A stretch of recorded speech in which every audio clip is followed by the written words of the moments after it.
Assalamualaikum warahmatullahi wabarakatuh. Jumpa lagi di channelnya para pemula. Semoga semua dalam keadaan sehat selalu dan diberi kemudahan di segala urusan.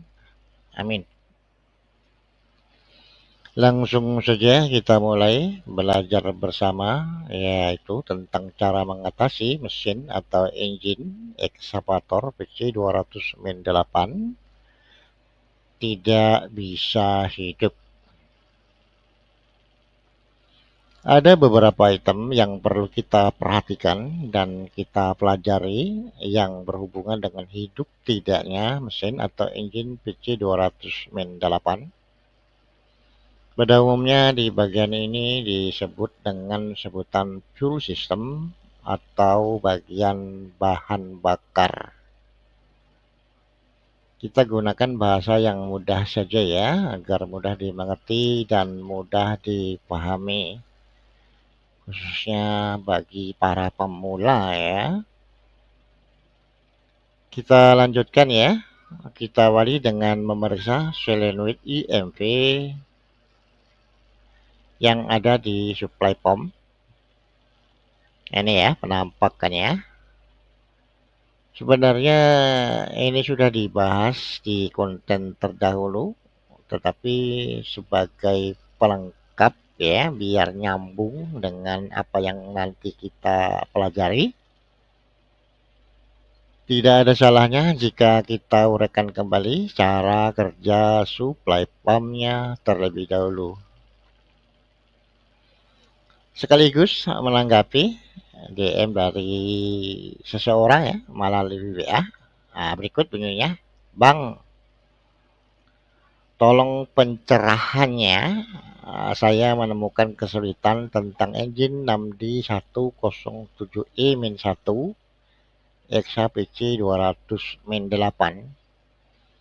Kendalanya engine tidak bisa hidup, yang sudah dikerjakan supply pump sudah diganti tetapi second atau bekas. Katanya sih masih bisa dipakai. Semua filter sudah diganti baru, bahan bakar full tank, tetapi masih tidak bisa hidup. Begitu juga di injektor juga sudah dikalibrasi ya, bukan diganti ya Bang ya. Dikalibrasi. Tolong pencerahannya. Nah, itu ya. Kita lanjutkan ya. Tetapi jangan lupa tolong dibantu nanti ya, lewat komentarnya di bawah kalau ada kekurangan atau ada kesalahan atau kekeliruan ya, agar konten ini bisa berguna dan bermanfaat ya, khususnya bagi kita semua para pemula. Kita teruskan ya. A ini adalah minyak solar dari tangki, disaring dulu dengan separator atau rakor ya, dihisap oleh transfer pump atau gear pump, low pressure fuel pump ya. Kemudian dikeluarkan dari B ini ya, menuju ke filter solar. Dari atas filter solar inilah kita bisa mengetahui kualitas atau tekanan atau juga pressure ya, tekanan rel ya, dengan cara buka baut ini, kemudian pasangkan pressure gauge-nya, lalu hidupkan engine dengan gas kecil saja. Jika tekanan atau pressure mencapai pada idle rendah 0,5-1,3 MPa atau dalam kurung 5,1 min 13,3 kg atau kg garis miring cm2, dan pada saat during cranking start kosong ya, karena tidak bisa hidup, 0,3 min 1,1 MPa dalam kurung 3,1 min 11,3 kg garis miring cm2. Ini dianggap normal ya, sesuai referensi dari shop manualnya. Ini ya, bisa di start kosong karena tidak bisa hidup dengan tekanan ya 0,3 min 1,1 MPa atau dalam kurung 3,1 min 11,3 kilogram ya garis miring sentimeter kubik persegi ya. Nah, ini dianggap normal sesuai referensi dari shop manualnya. Di sini juga ada sebuah peringatan ya, diperingati untuk melindungi dinamo start. Start kosong hanya dianjurkan dalam waktu 30 detik. Gitu ya. Kemudian kita teruskan setelah kita yakini atau setelah diyakini transfer pump atau gear pump, low pressure fuel pump sudah benar sesuai standarnya. Kemudian kita ke C. Ini ya, supply pump ya atau C ini ya. Fuel supply pump atau high pressure fuel pump ya. Berikutnya D, ini adalah minyak solar berlebih atau restannya ya, atau minyak kembali ke tangki solar ya. Dan E ini adalah minyak solar mensuplai ke common railnya. Setelah diatur terlebih dahulu oleh solenoid IMV. F ini ya, solenoid IMV-nya. IMV inilah yang menutup dan membuka bahan bakar yang menuju ke common rail.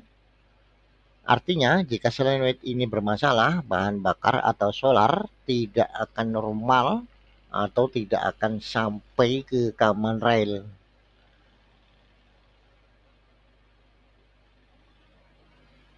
Dari cerita di atas, solenoid IMV adalah salah satu penyebab mesin atau engine PC208 tidak bisa hidup karena bahan bakar terhalang tidak sampai ke common railnya ya.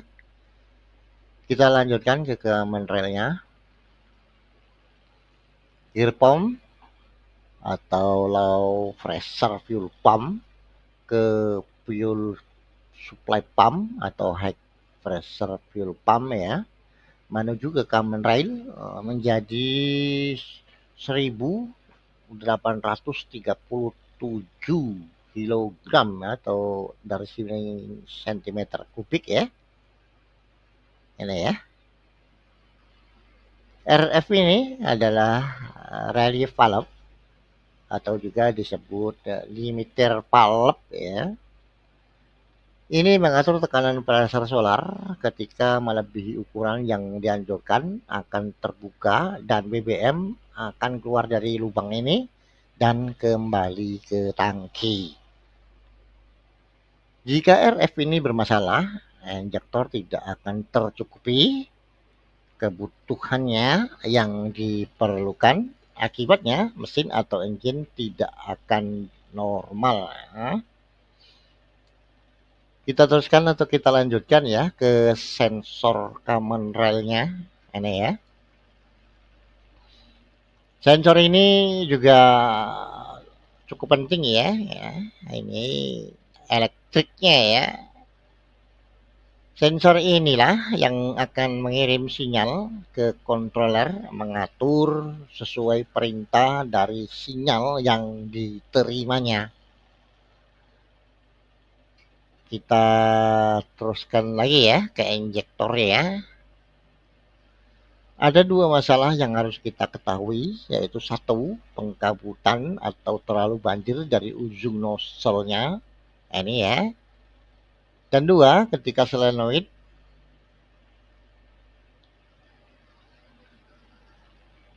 bermasalah atau yang berada di kepala injektornya ya, bisa solenoid atau tegangan arusnya ya.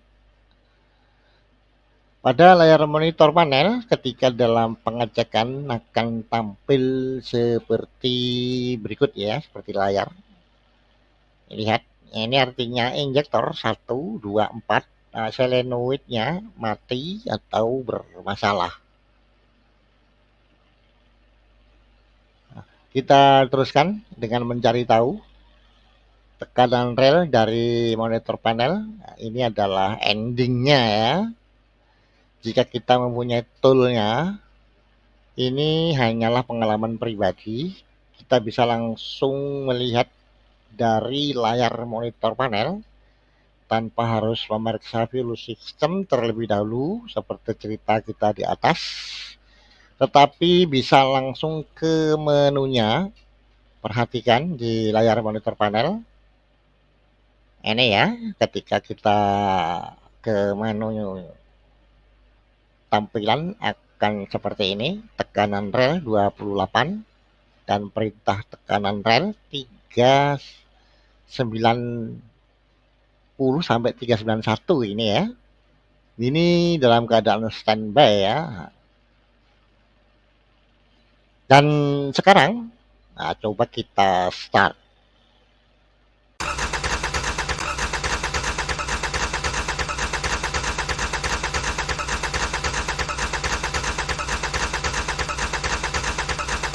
Terlihat masih jauh ya antara tekanan rel dan perintah relnya. Pemandangan ini kita belum bisa menyimpulkan apakah fuel sistemnya atau injektornya yang bermasalah. Hingga tekanan rel tidak mencukupi ya atau tidak sebanding dengan perintah tekanan rel. Di sini kita menggunakan toolnya dengan cara mengeblok atau menutup ya semua selang yang ke injektor atau pipa injektornya kita blok ya, kita tutup. Tool ini sebenarnya kita buat sendiri ya dari pipa solar bekas ya, kemudian dilas dengan las kuningan. Ini perlu kuat ya karena semburan solar ini juga kenceng ya. Kalau nggak kuat ini bisa pecah ya.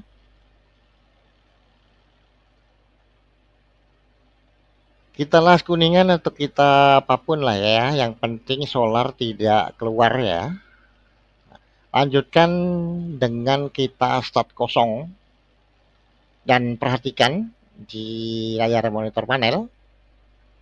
Jika pada tekanan relnya berubah, setidaknya mendekati perintah tekanan rel, bisa dipastikan injektornya bermasalah. Dan jika tidak ada perubahan, maka fuel sistemnya diperhatikan secara teliti seperti cerita di atas. Kesimpulannya, apa yang kita pelajari terdahulu di atas yang awal ya adalah cara meneliti atau mencari tahu secara teliti satu persatu dari transfer pump hingga supply pump hingga tekanan relnya ya. Tetapi ya, pada tahap ending ini adalah pengalaman pribadi. Ketika kita di lapangan tidak perlu lagi ya mencari tahu